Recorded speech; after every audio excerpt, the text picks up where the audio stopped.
Bien, entonces continuemos donde nos quedamos. Habíamos estado viendo antibióticos y estábamos,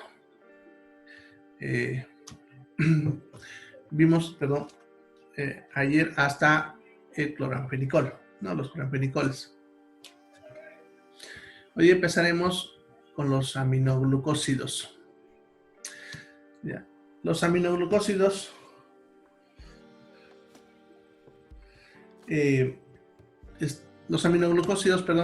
son antibióticos que son bien específicos para las bacterias gram negativas. No sé si se habrán dado cuenta, pero muchos de los antibióticos que hemos visto desde el principio, como la penicilina, la cefalosporina, etc., han de ver que cubre principalmente a los gram positivos. Ya, y de ver que muy poco se habla de los gram negativos. Ya, este de aquí es específico para ese grupo de bacterias, para las gram negativas. De estos, los que usamos con frecuencia son la gentamicina y la amikacina. ¿Ya? Vienen solamente en inyectable, no vienen en tabletas ni en jarabes, nada, solamente inyectables. ¿Ya? Lo que es la neomicina solamente viene en cremas, en ungüentos. Esta no viene ni para tomar, ni inyectable, nada. ¿Ya? Y la tobramicina solamente viene en colirio, que se usa bastante para muchas conjuntivitis. ¿Ya? Bien, ahora la netilmicina rara vez lo usamos, pero viene ese también inyectables. Y la streptomicina, que es de acá, si bien, igual que todo lo que vamos a ver, sirve también para todas las bacterias gram negativas, uno de sus problemas de la... No es un problema, perdón, sino que se lo ha reservado para que se use en el tratamiento de la tuberculosis. Y cuando las drogas se las reservan para algo, como en este caso, el tratamiento de la tuberculosis, ya no lo van a encontrar para comprar en ninguna farmacia. ¿Ya? O sea, este es un antibiótico que solamente es para tuberculosis, aun cuando sirva para otras cosas. No hay para comprar en ninguna farmacia. No hay, está prohibida su venta.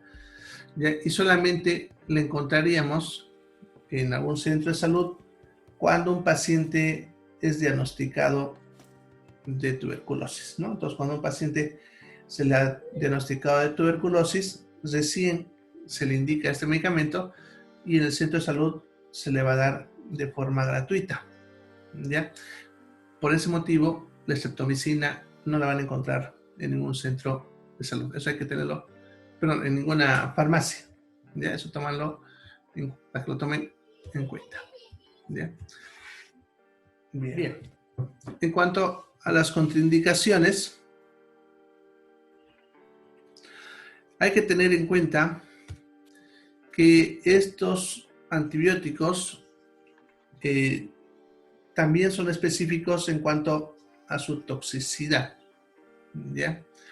Y tienen 3 líneas de toxicidad, ¿ya? Son nefrotóxicos, eso se refiere a que dañan el riñón, por eso su contraindicación, como ven, en las enfermedades renales.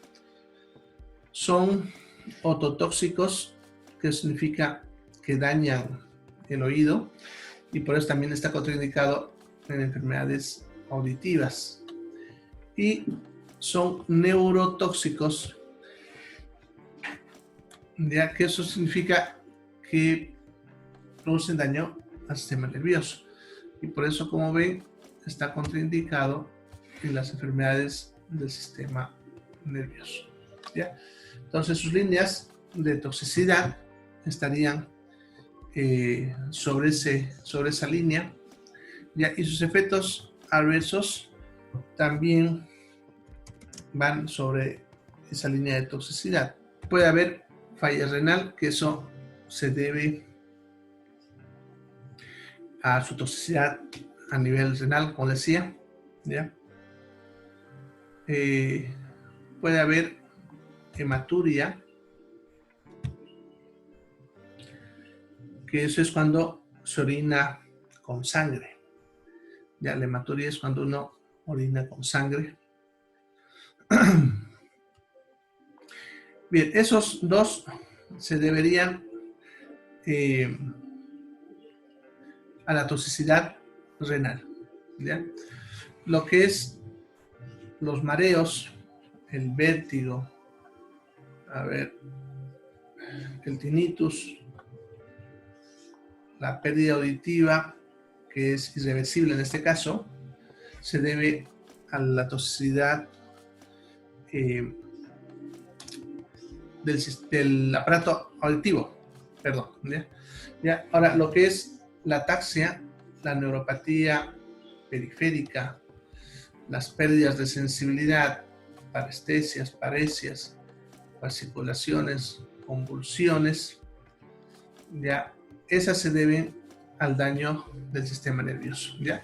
Por eso, como ven, todas esas las he puesto al principio, porque son los efectos adversos relacionados con la toxicidad, ¿ya? Y todos los demás son efectos adversos que pueden aparecer en unas cuantas personas y no están en relación a su efecto tóxico, ¿ya? Bien, ahora que ya saben la relación, vamos a hablar de los que por lo menos ustedes no conocen. A ver, la ataxia es dificultad para caminar, para realizar movimientos. La tinnitus, ya saben, ¿no? Es el zumbido en el oído. Las parestesias, no sé si alguna vez se han dormido sobre su brazo y después lo han sentido adormecido y luego viene un hormigueo, ¿no? A eso se le llama parestesia.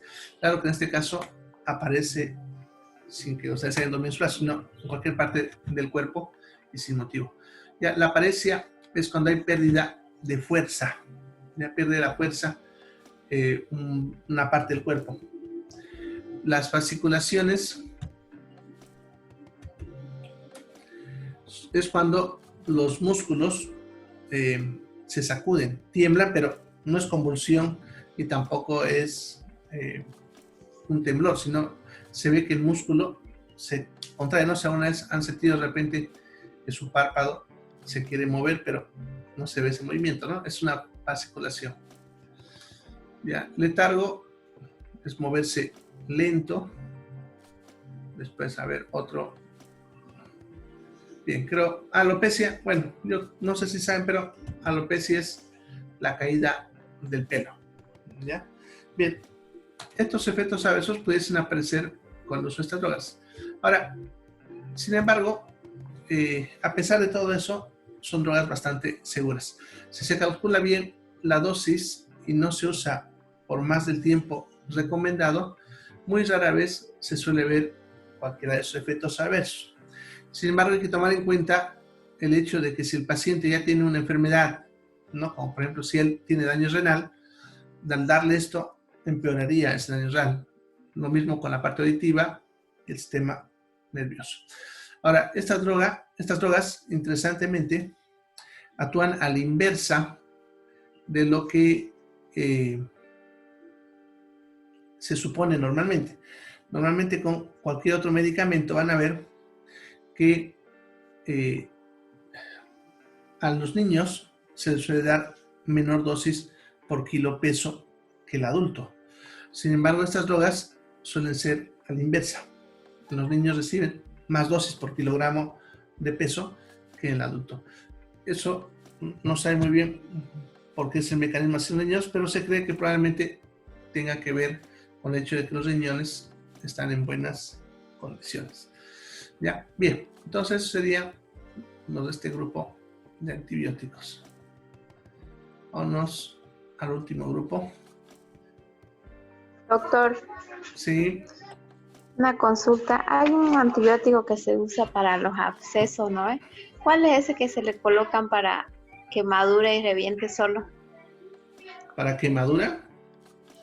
Ah, para No, el para que absceso. el absceso, ajá, para que Ya, madure, no sé. ya. Es que es lo que le decía anteriormente. No hay un antibiótico para una enfermedad. Necesitamos saber Ah, el agente infeccioso. Ahora, para eso necesitamos saber la localización del absceso. Si es alrededor de los glúteos, generalmente es por Escherichia coli y se va a buscar un antibiótico que cubra gram negativos. Pero si es en otra parte del cuerpo, suele ser por estreptococo y en ese se puede usar cualquier antibiótico para gram positivos, como las penicilinas. Ahora, ningún antibiótico va a hacer que madure. El absceso tiene que madurar. Si vos más bien colocas un antibiótico sin que haya madurado, vas a retrasar el proceso, haciendo que el paciente sufra por más tiempo. Lo mismo pasa con los antiinflamatorios. Cuando hay un puchiche o un absceso y vos le das un antiinflamatorio y un antibiótico, en vez de ayudar, lo empeoras, ¿no? Porque si ibas a reventar eso, podemos leer en 3 o 5 días, con un antibiótico, con un antiinflamatorio, el paciente va a estar unos 10 a 15 días esperando a que madure, ¿ya? Y recién tener que abrirle o esperar a que reviente, ¿ya? Entonces, lo que se hace en un absceso para que madure es ponerle calor local, ¿ya? Cosas calientes sobre el absceso, eso ayuda a que madure. Y también puedes ponerle belladona, que viene en cremita, ya se le pone en el punto donde uno ve que está más delgadita y está a punto de reventar, él le pone un poquitito de belladona 1 o 2 días y generalmente con eso madura y revienta.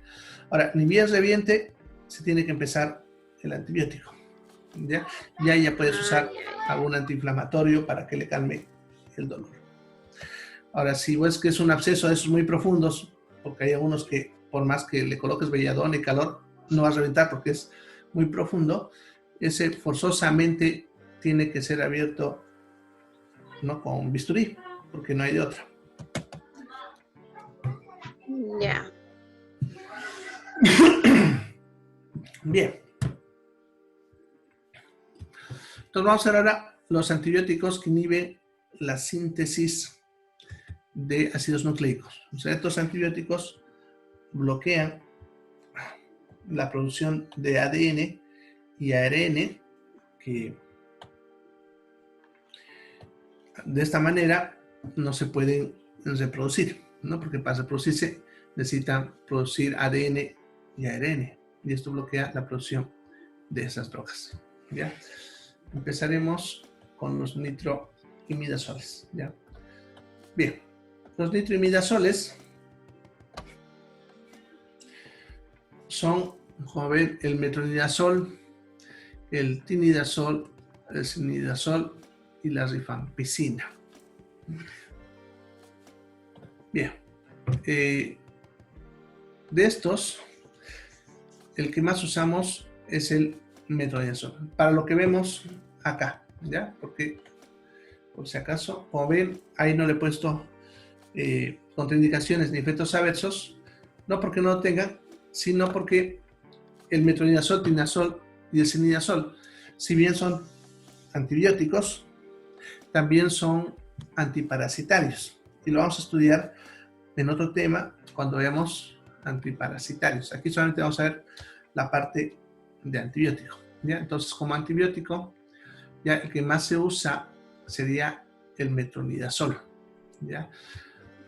Y la rifampicina, que este es solamente antibiótico y se lo usa también para la tuberculosis. Igual que el caso que les hablé, la streptomicina, ya es reservado solamente para el tratamiento de la tuberculosis, ¿no? Igual que el otro.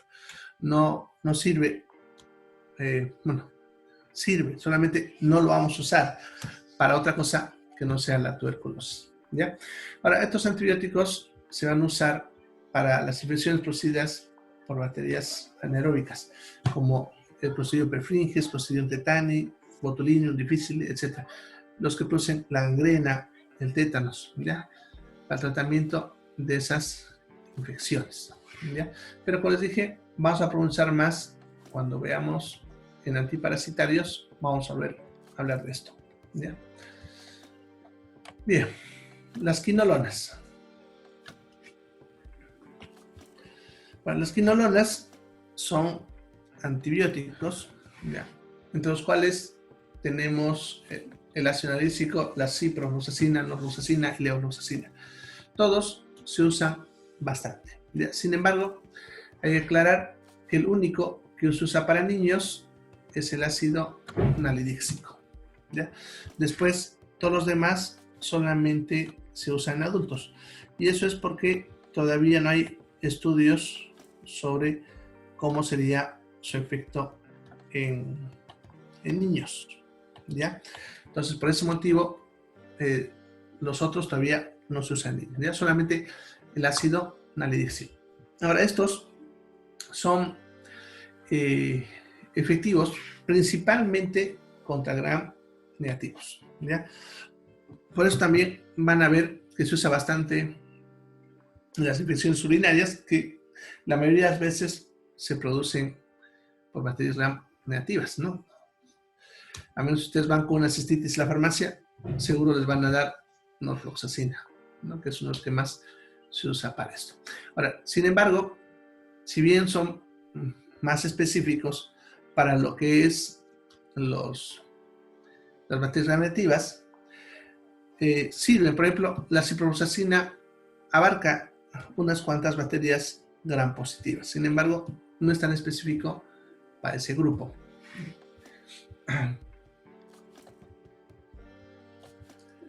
Bien, en cuanto a las contraindicaciones, lo principal que hay que tomar en cuenta con estas drogas es la parte hepática. Siempre hay que estar seguros que el paciente no tiene enfermedad hepática de ningún tipo, ¿ya?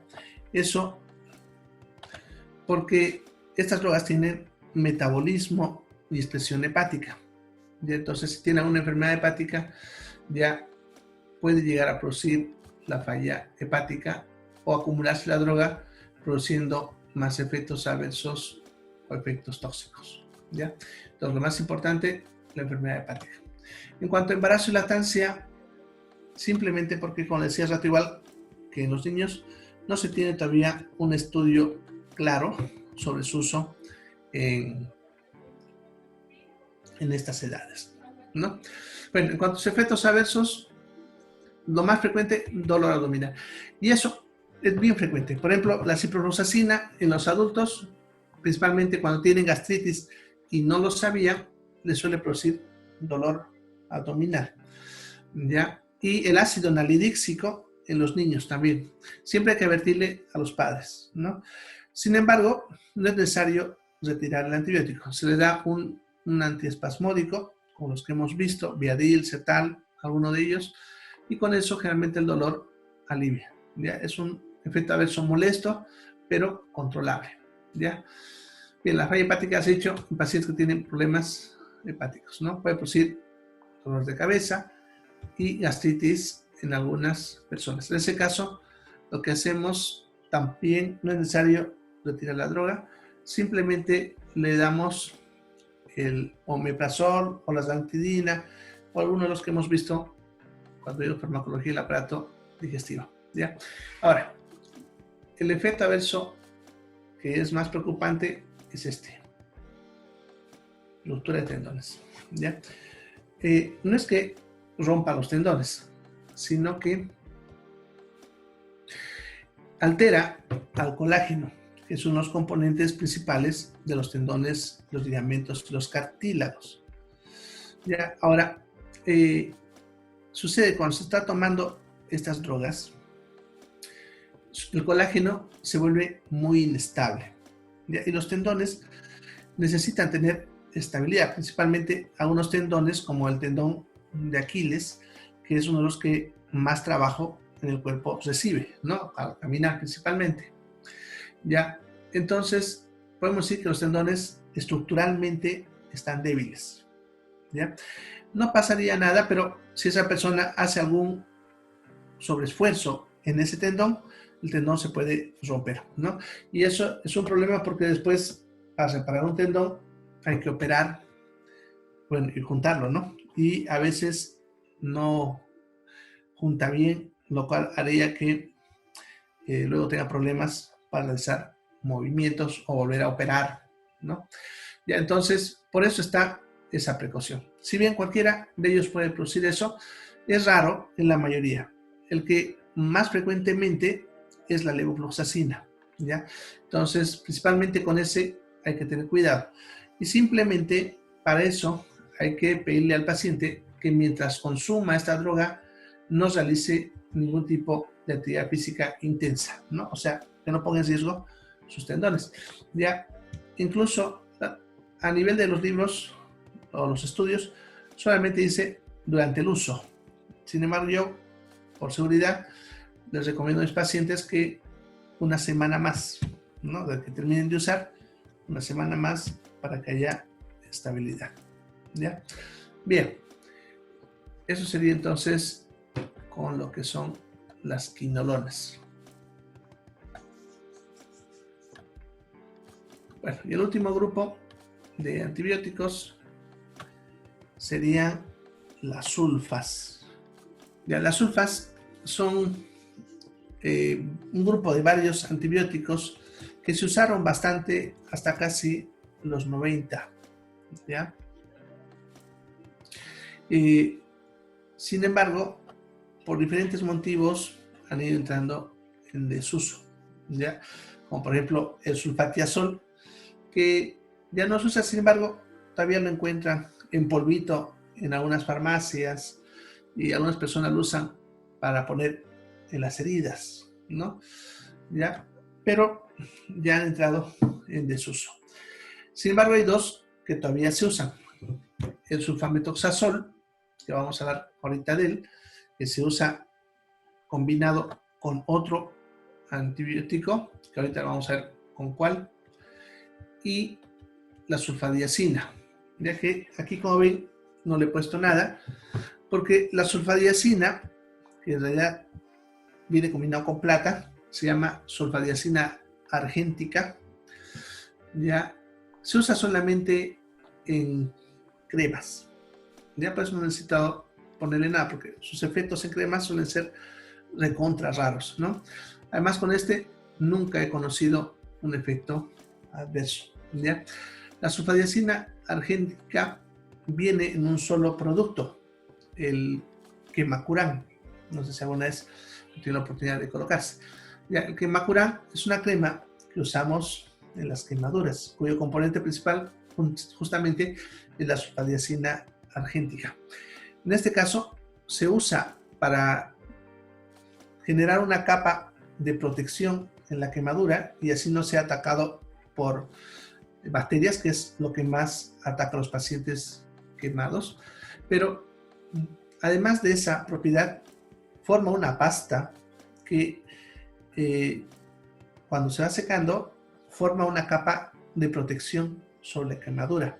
Y así que nosotros ponemos una capa gruesa de Quemacurán, ¿ya? Y eso, además que refresca la quemadura, ayuda a que cicatrice y evita las infecciones, ¿no? Realmente se lo combina con lidocaína para que también así ayude a calmar el dolor, ¿ya? Entonces, es el único producto, como les digo, que viene con sulfadiazina argéntica. Bien, y el sulfametoxazol, el otro, se usa bastante, por cierto, viene combinado con otro antibiótico que es la trimetroprima. Ahora, la trimetroprima combinada con sulfametoxazol me da otra molécula que se llama el cotrimoxazol y es más conocido por este nombre de acá, ¿ya? Bien, entonces el cotrimoxazol, que viene con varios nombres comerciales como Batrin, Basterol, y Fatrin, ¿no? Así, más conocido, por ejemplo el Batrin, famoso, viejísimo, ¿ya? Ahora, de repente, ustedes cuando vean el envase de uno de estos productos, en la mayoría actualmente se usa el cotrimoxazol. Sin embargo, en algunos todavía siguen poniéndolo los dos, como si fuesen dos moléculas separadas, ¿no? Ponen su metoxazol y abajito trimetroprima. Ya saben que estamos refiriéndonos a lo mismo, ¿ya?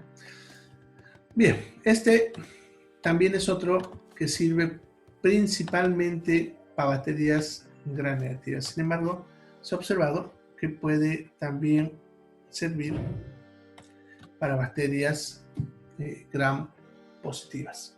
¿Ya? Bien, pero principalmente gram negativas. Lo usan por eso bastante en infecciones intestinales, ¿ya? Bueno, y otras. Ahora, como contraindicación, ven, lo único preocupante es la enfermedad hepática. Entonces, simplemente hay que estar seguros que el paciente no tenga enfermedad hepática. Y en niños menores de 2 meses, ¿ya? Porque el niño, cuando nace, su hígado todavía es inmaduro y va madurando hasta los 6 meses. Sin embargo, a los 2 meses ya alcanza la madurez suficiente como para poder procesar este antibiótico. Así que se puede a partir de esa edad. Se lo ha estudiado bastante en niños, ya que al ser un antibiótico bastante seguro, se lo usa para el tratamiento de una de las cosas que más muertes causa en los niños, las neumonías. ¿Ya? En los niños menores de 5 años, las dos enfermedades que más matan son las diarreas, que está en primer lugar, y en segundo lugar, las neumonías. Entonces, este antibiótico, como ven, sus efectos adversos son escasos, ¿ya? Y por ese motivo, este antibiótico incluso se lo está manejando por personal no médico para cuando hay sospecha de neumonía, ¿ya? Bien, en cuanto a sus efectos, ¿sabes? Como ven, náuseas, vómitos, que son raros, dolor abdominal, también raro, la falla hepática solamente en pacientes que ya tenían enfermedad hepática, ¿ya? Y la anemia solamente se ha observado en pacientes que consumen por mucho tiempo. Generalmente el tratamiento dura 7 días y en ese tiempo es raro que haya anemia. Pero sin embargo, este antibiótico también se usa en los pacientes con VIH para prevenir ciertas enfermedades que atacan a ellos y que pueden producir su muerte. Entonces ellos a veces consumen por mucho tiempo este grupo de antibióticos y eso puede hacer que les dé o les genere anemia, ¿no? Ese grupo de pacientes. Bien. Entonces, hasta ahí serían los antibióticos.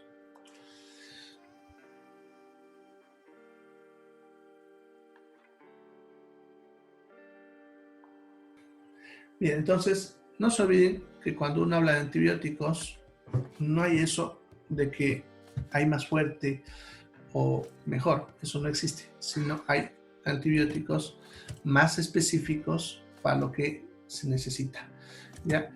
Y si el antibiótico no está funcionando, puede verse, a dos cosas, ¿ya? Uno, puede verse por un mal diagnóstico. Eso significa que el antibiótico que está usando no es el adecuado porque el diagnóstico está mal. Eso significa que no es el antibiótico ideal para ese tipo de infección. ¿Ya? Eso es muy frecuente. Y el otro motivo se suele deber a que la bacteria se ha vuelto resistente, ¿ya? En ese caso, lo que hay que hacer es cambiar un antibiótico que vaya contra la resistencia de esa bacteria, ¿no? Cuando un paciente no está funcionando un antibiótico, siempre hay que preguntarse si de repente no estamos equivocados en el diagnóstico, ¿ya? Y si está bien, o se confirma que es eso, hay que pensar que puede haber una resistencia. Y lo ideal ahí es cambiar a otro antibiótico, pero antes de hacer el cambio, hacer un cultivo para estar seguro de qué es con lo que estamos tratando. Porque si una bacteria es resistente a un antibiótico, es muy probable que sea resistente a varios antibióticos, ¿Ya? Bien, entonces empezaremos otro temita. Ya tenemos un minuto apenas, ahorita se va a cortar, ya, así que se van a ir a otra sesión. ¿Ya? Vamos a ver los antivirales, pero antes de hablar de los antivirales, algo que siempre es importante aclarar cuando hablamos de virus, que no sé si les habré dicho a ustedes en alguna otra materia, pero sucede que los virus no son seres vivos, ¿ya? Entonces, como no son seres vivos, no se pueden matar, ¿ya? No hay como matar, ¿ya?, algo que no está vivo. Por lo tanto, en sí, los antivirales no es como los antibióticos que matarían a las bacterias. En este caso, los antivirales no matan a los virus, no los hacen desaparecer ni los destruyen. Generalmente los antivirales funcionan bloqueando alguna vía metabólica de nuestras células que el virus usa para poder sintetizar más virus. En otras palabras, no lo destruye el virus, pero evita su replicación, o sea, su reproducción. En los virus no se dice reproducción, se dice replicación. ¿Ya? De esta manera se frena la enfermedad, pero que el paciente cure depende de su propio sistema inmune, porque lo único que se conoce que puede defendernos contra los virus, contra cualquier tipo de virus, es el sistema inmune, ¿no? Y eso es algo que yo siempre lo digo. Sucede, como les decía, que los virus no hay hasta ahorita una forma de destruirlos, no existe, ¿ya? Miren que llevamos casi 2 décadas, a ver, y más, ya estamos hablando de 80, 90, sí, más de 3 décadas con la lucha del famoso VIH. Ya hayan visto que hasta ahorita no se ha podido pillar cura. Las enfermedades virales mortales conocidas como el VIH, la rabia, ya, el ébola y otros, igual este famoso COVID, no se ha pillado cura, no existe, ¿ya? Y pensar en eso por el momento es muy fantasioso, no existe. Ya la única forma es que nuestro cuerpo reconozca el virus y genere inmunidad contra el virus. Que para eso, para muchas enfermedades virales que pueden ser peligrosas, se ha conseguido hacer la vacuna, ¿no? Como por ejemplo la viruela, que fue la primera vacuna que descubrimos y la que hizo desaparecer la viruela del planeta, ¿no? Entonces, la única forma efectiva de combatir a un virus es a través de nuestro propio sistema inmune.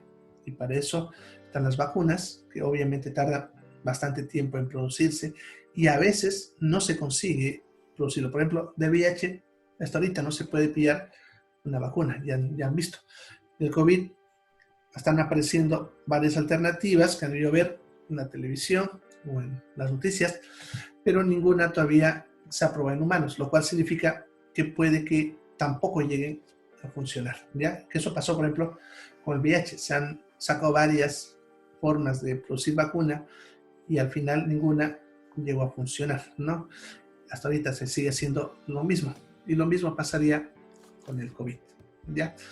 Ahora, para curar las enfermedades virales, por lo tanto, lo mejor es tener al cuerpo en buenas condiciones inmunes, ¿ya? Eso significa alimentarse bien, ¿ya? Eso les digo porque había escuchado hablar que usan acitromicina, que es un antibiótico que nada tiene que ver con virus. Ya les expliqué cómo funciona, ¿ya? La famosa ivermectina, que hay que ver que tampoco funciona, simplemente ha sido el palabrerío de algunas personas por tratar de ganar campo en la prensa, pero bueno, la gente se lo creyó y hasta ahorita lo siguen usando y a veces están causando más daño que bien, ¿no? Y lo mismo pasa. Entonces, los antivirales que vemos acá son los que se han estudiado y se han conseguido que ayuden a que disminuya la reproducción del virus y de esa manera el mismo cuerpo pueda encargarse de destruir al virus. ¿Ya? Entonces, eso por si acaso es importante entenderlo. Ninguno de estos va a curar a una enfermedad, más que nuestro propio organismo. E incluso en algunos casos no se podrá. ¿Ya? Sin embargo, por suerte, nuestro cuerpo tiene muy buenos mecanismos para poder reconocer virus y generar anticuerpos, porque también los virus son los que más nos atacan, por cierto. De cada 10 enfermedades, 9 son producidas por virus y una por bacterias. Entonces, bien, entre estos antivirales tenemos, por ejemplo, la mantarina, que se ha visto que funciona en los virus de tipo influenza y los rinovirus. El único producto actualmente que trae la mantarina es un antigripal llamado antifludes, ya el único. Lo que es el aciclovir y el ganciclovir, se ha visto que tiene un efecto sobre los virus del tipo herpes. ¿Ya? Entonces usan los diferentes tipos de enfermedades producidas por los virus de tipo herpes, ¿no? Como el zóster, la varicela, herpes genital, etc. ¿Ya? Bien, lo que es la acidobudina, estabudina, mepiravir y saquinavir, hasta ese punto de ahí, son antivirales que se han estado usando, el tratamiento del VIH. ¿Ya? Funcionan frenando la replicación y por lo tanto alargan los años de vida del paciente. El ritonavir y cinabavir se están estudiando en varios, se ha visto efectos interesantes, incluso el mismo coronavirus, el famoso COVID, pero ningún estudio que llegue a confirmar que sea realmente bien efectivo, ¿no? Puede ayudar, pero no es muy importante, ¿ya? Se está estudiando incluso en el VIH, ¿no? Bien, entonces, hay más, por si acaso, pero los otros no los pongo porque todavía no tienen estudios que nos confirmen su efectividad real, ¿ya? Porque muchas veces algunas drogas funcionan bien en laboratorio, in vitro, como decimos, pero cuando llega el momento de hacer la prueba en humanos, no funciona. ¿Ya? Entonces, por eso no los coloco, porque todavía no hay algo claro para decir, este funciona de alguna manera, ¿no? Entonces, los que estoy poniendo ahí son los que se ha observado y se ha demostrado que pueden ayudarnos, ¿ya? Bien, entonces, como decía, se usan solamente, miren, para frenar la replicación, no lo destruyen, ¿ya? Simplemente frena la replicación, y al hacer esto le estamos dando tiempo a que el propio organismo se haga cargo de los virus. Bien, tanto las contraindicaciones como los efectos adversos que están acá solamente es aplicable a los antivirales que estamos viendo acá. Cualquier otro que no esté acá hay que verlo por separado, porque pudiese tener un espectro de efectos adversos muy diferente, ¿ya? Bien, en cuanto a las contraindicaciones, entonces, están viendo en enfermedades renales, enfermedades hepáticas, porque tienen algún proceso metabólico en alguno de estos órganos o se eliminan por alguno de ellos. En cuanto a embarazo y lactancia, porque no se han llegado a hacer pruebas en lo que es el embarazo y lactancia. Entonces, pudiesen probarse, pero no se ha llegado a ese punto. Así que por eso están todavía contraindicados. Bien, en cuanto a los efectos adversos, los clásicos de siempre que han visto que casi en todos los en todos los medicamentos, ¿no? Hace momentos de diarrea, dolor abdominal. ¿Bien?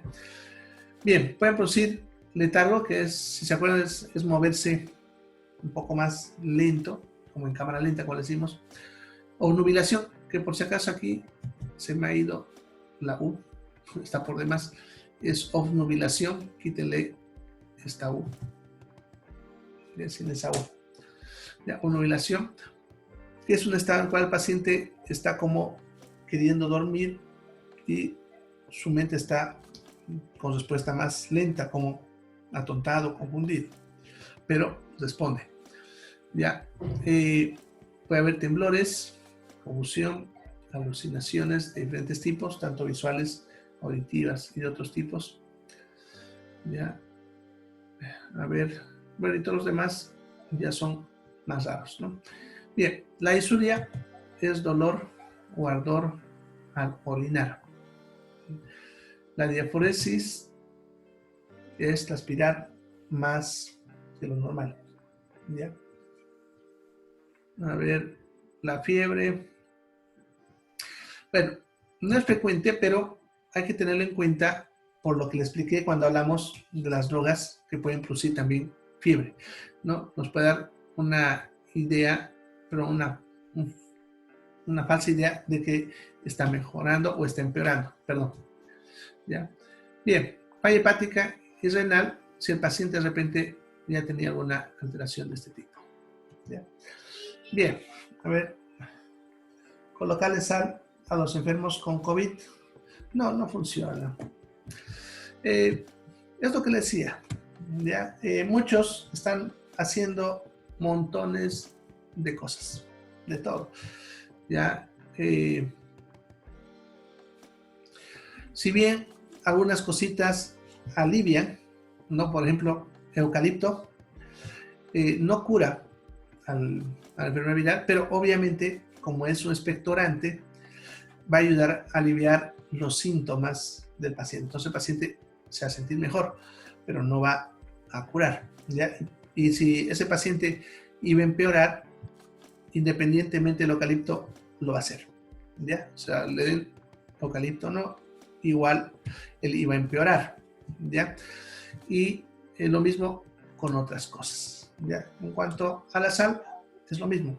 Esos pacientes que a veces les hacen tomar sal, no solamente sal pura, sino les están haciendo tomar sal, derriten el mentizal, ¿no? En una cuchara, le ponen sal, un poquito de miel y ajo, ¿no?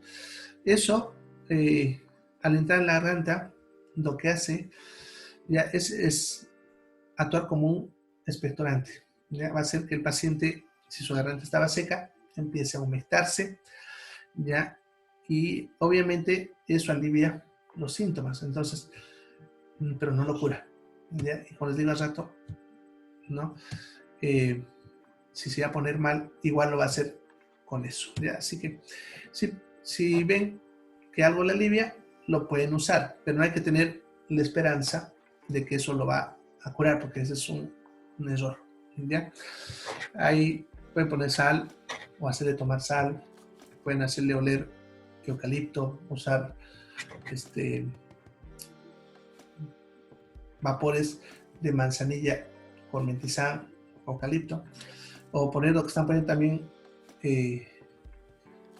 alcohol de eucalipto en los pisos de las habitaciones. También todo eso va a ser simplemente un alivio, ¿ya? También pueden usar lo que hemos hablado aquí, los expectorantes, ¿no? El ambroxol, el guayacolato, funciona. Por ejemplo, a mis pacientes les ha respondido bastante bien con la Hedera helix, ¿no? Lo que les mencionaba, ese producto de una hoja natural, ya que viene con nombre de Abrilar o Mucolex, ¿no? Con eso les funciona para mantenerse aliviados, ¿no? Y consumir bastante líquido, hidratarse bien, comer bien, ya eso ayuda a que su propio cuerpo responda. Pero cuando se complica, nada les va a responder, ¿ya? Ahora, cuando el paciente tiene COVID, lo que deben hacer, además de usar algún expectorante, ya sea natural o farmacéutico, deben prevenir las complicaciones, ¿no? Esas complicaciones, en el caso del COVID, son uno, la coagulación intravascular diseminada, y para eso es útil el ácido acetil salicílico, la famosa aspirineta. Eso sí funciona, pero fíjense, no estoy hablando para curar, ¿ya? No sirve para curar, y tampoco sirve como preventivo, es para prevenir la complicación, porque aunque tomes eso igual te puede dar COVID, pero va a evitar que si te dio el COVID te compliques con esa patología. que es una de las que mata a los pacientes con COVID. Ya hay que estar atento a si el paciente empieza a tener síntomas de sobreinfección, porque uno de los problemas con el COVID también es que altera el sistema inmune, debilitándolo, y eso es aprovechado por bacterias como el estreptococo, que ya vive en la garganta. Y entonces, cuando ya tiene síntomas, como por ejemplo que bote flema amarillenta o verdosa, hay que dar un antibiótico como la citromicina. Pero no se olviden que no estoy dándole para el COVID, sino para el estreptococo, que está aprovechando la situación y me está complicando al paciente, ¿ya? Y el otro problema que causa la muerte en el COVID sería lo que le damos nosotros la tormenta de citoquinas, que para eso es muy útil un buen antiinflamatorio como el diclofenaco, indometacina u otro, ¿ya? Pero tampoco es preventivo y tampoco cura, simplemente evita una de sus complicaciones, que son las 3 complicaciones que terminan matando a estos pacientes. Bien, vamos a ir ahora a los antimicóticos. Bien, los antimicóticos entonces son los que se usan para el tratamiento de los hongos, ¿ya? Cuando hablamos de hongos, que a eso se les llama micosis,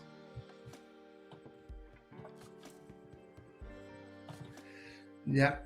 Hay 3 tipos de micosis, ¿no? Las superficiales, las profundas y las sistémicas, ¿ya? Las superficiales son las que dan en la superficie de la piel, como la famosa rema salada, que su nombre verdadero científico es Triasis versicolor, ¿no? La famosa rema salada. Y las tiñas, ¿no? Esos hongos que salen en la piel, a veces en la ingle o en cualquier parte del cuerpo, ¿ya? Las profundas son las que atacan las uñas y las raíces de los pelos. Hay unos que se llaman piedra negra y piedra blanca. Son personas que sus pelos se le va cayendo y uno ve en la raíz una bola negra o blanca, que es el hongo que está atacando al pelo, ¿ya? Bueno, y en las uñas, ¿no? Esos son los profundos. Y los sistémicos son los que ya ingresan al cuerpo y atacan a los órganos, ¿no? Riñón, corazón, pulmón, cerebro, etc., ¿ya? Estas son más raras porque, interesantemente, contra los hongos tenemos muy buen sistema inmune. Entonces, para que los hongos nos ataquen, tienen que pasar una de dos. Uno, que nuestro sistema inmune está tan débil que el hongo aprovecha y nos ataca, ¿no? Por ejemplo, pacientes con VIH, leucemias, cánceres, etc. Ahí se ve que nos atacan bastante. Y la otra es que me haya metido mucha cantidad de hongos, ¿no? Y eso, por ejemplo, las famosas remas saladas o a veces las uñas, cuando uno pregunta al paciente, a veces porque se metió, pongámosle, en un vaso muy negro, cosas así, donde obviamente había cientos de hongos y obviamente nuestro sistema inmune no pudo contra ellos, ¿no? Entonces, en esas situaciones, ¿ya? De todas maneras, en cualquiera de las situaciones tenemos tratamiento para los hongos, porque en este caso sí se muere, ¿no? Con estos medicamentos, ¿ya? Bien, dependiendo del tipo de hongo, vamos a escoger el antimicótico, ¿no? Primero, la nistatina. La nistatina es un antimicótico, podemos decir, suave, ¿ya? Y solamente funciona contra un tipo de hongo que es la Candida albicans, que es una levadura que suele producir en los niños pequeños el utuo, unas placas blancas en la boca. En los adultos suele afectar el esófago en pacientes diabéticos principalmente. El intestino a los niños también les puede ser diarreas, y en las mujeres en el periodo del climaterio ya o cuando son diabéticas les puede producir vaginitis, ¿no? Por cándidas. ¿Se acuerdan cuando hablamos de antibióticos? Algunos antibióticos como las cefalosporinas, por ejemplo, acuérdense que decía que aumentaba la susceptibilidad a la infección por cándidas, ¿no? Entonces, en ese caso daríamos estos antibióticos. Ahora, la estatina es muy bueno contra este tipo de hongo, pero tiene un problemita. No se absorbe a la sangre. Es una droga tópica, o sea, de contacto. Tiene que entrar en contacto directo con el hongo, ya que no se absorbe hacia la sangre. Así que por eso, en este caso, no sirve para sistémicas ni profundas. Ya, sin embargo, se usa, por ejemplo, en la boca o cuando es intestinal o en el esófago, en suspensión, en jarabitos o en tabletas, ¿no? Que en ese caso, conforme va entrando en contacto con el hongo, que no va a profundizarse más de eso y lo va a ir matando, pero no se va a absorber hacia la sangre, ¿no? En el caso de las vulvovaginitis, vienen en cremas, óvulos, ¿ya? Bien, lo que es el miconazol, el ketoconazol y el clotrimazol. Bueno, y también la terbinafina, pero esto lo hablaremos un poquito aparte, ¿ya? Estos hongos, esto bien, itaconazol, ¿ya? Sirven para las micosis superficiales y profundas. Estos todos actúan sobre lo que es la rema salada, las tiñas, las onicomicosis, que son los hongos en las uñas, ¿ya? En este caso, se usa, en el caso de las superficiales, solamente funciona por vía tópica, ¿ya? No sirve por vía oral porque tengan en cuenta que ataca la capa más superficial de la piel, donde solamente hay células muertas y no llega a la sangre. Así que si nosotros tomamos tabletas para un hongo como la rema salada, no va a funcionar. Ya tiene que ser forzosamente tópico, solamente en crema o en ungüentos. En cambio, los profundos, como la onicomicosis, hay que combinar las dos. Tiene que ser vía oral para que por la sangre llegue a la base de la uña y al mismo tiempo también tópico en cremas para que mate al hongo que está en la superficie, que va a sobrevivir ya porque en esa parte no llega la sangre, ¿no? El que más se usa para esto y unos más efectivos y seguros es el ketoconazol, ¿ya? Pero los otros también sirven, ¿ya? Ahora, el fluconazol también puede funcionar, pero no es tan efectivo para eso. Pero el fluconazol tiene la ventaja de que es el único que se ha podido producir para usar vía endovenosa, porque por si acaso todos los demás solamente vienen para vía oral o en cremas, algunos, ¿no? Entonces el fluconazol viene en vía oral, en crema, y es el único que se ha podido producir para usar por vía endovenosa, ¿ya? Y por lo tanto sirve para las sistémicas. Como les decía, el fluconazol es muy práctico para las sistémicas, ¿ya?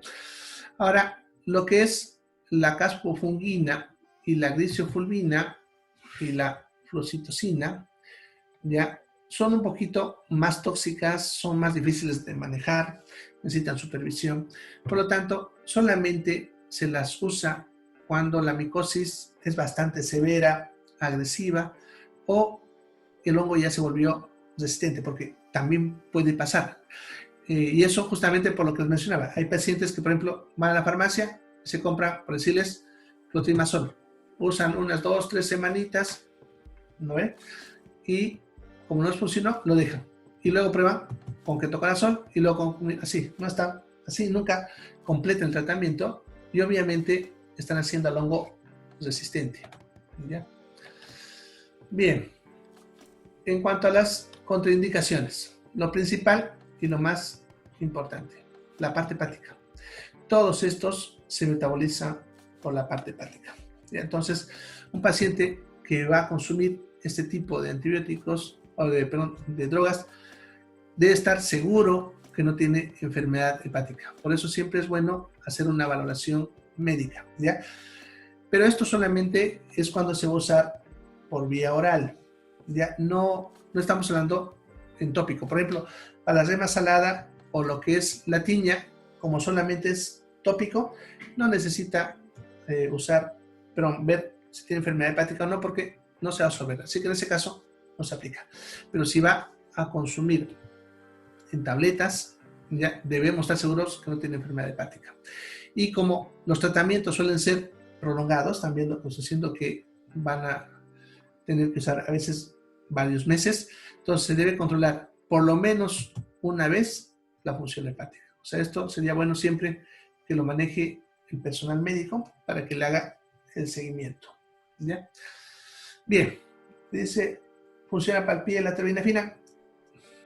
Si es para el hongo de la uña, sí, justamente lo que le decía. Ahora sí es el pie atleta que le dicen, que es cuando se parte, ¿no?, entre los dedos o en la planta del pie.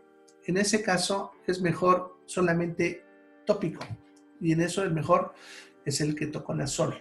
También puedes usar el clotrimazol, pero siempre en ese famoso pie de atleta, algo que es importante es sacar los pelechos, ¿no? Porque este tipo de hongo se alimenta de la piel muerta, entonces los pelechitos hay que arrancarlos, ¿no? Sacarlos con un sacacutícula, ¿no? Los sacan, hay que pasarle con algodoncito una capita, con alcohol, perdón, con algodón, para sacar la grasita de la superficie y luego pone la crema 2 veces al día hasta que desaparezca. En el caso del pie atleta, generalmente el tratamiento suele durar unas 2-3 semanas y una vez que cura ya no se necesita más, no necesita tratamiento de meses, pero eso solamente en el pie atleta. ¿Ya? Sí, puede probar con lo que le estoy diciendo, ¿no? Bien. Entonces, no se olviden, lo más importante, enfermedad hepática. Embarazo y lactancia, porque le puede afectar, obviamente, al niño, ¿no? La parte hepática también. Bueno, efectos adversos, como ven, no son muy preocupantes. El único, y por les decía, que siempre hay que estar atentos, es el problema hepático. ¿Ya? ¿Es esto? No. ¿Ya? Ahora, obviamente son incómodos, pero dependiendo del paciente, se puede cambiar a otro antimicótico o de repente resolverlo con otra droga, ¿no? Por ejemplo, si es el dolor abdominal, le pueden dar un antiespasmódico y con eso ya está aliviado, ¿no? En caso de los mareos, las náuseas y vómitos, pueden usar un antiemético o cambiar la droga, ¿no? En el caso de dispepsia, un antisecretor como el omeprazol, ranitidina. Ya bueno, en cuanto a alteración de gusto, esto no hay cómo resolverlo. En este caso, simplemente, si es muy molesto para el paciente, cambiarlo, ¿no? Claro que pudiese que, diciendo al paciente, él decida aguantar con eso hasta que cure, ¿no? Bien, entonces, esos serían los antimicóticos. Y hasta ahí vamos a quedar hoy. Entonces, nos vemos mañana. Ya. Se cuidan, chicos. Chao, chao.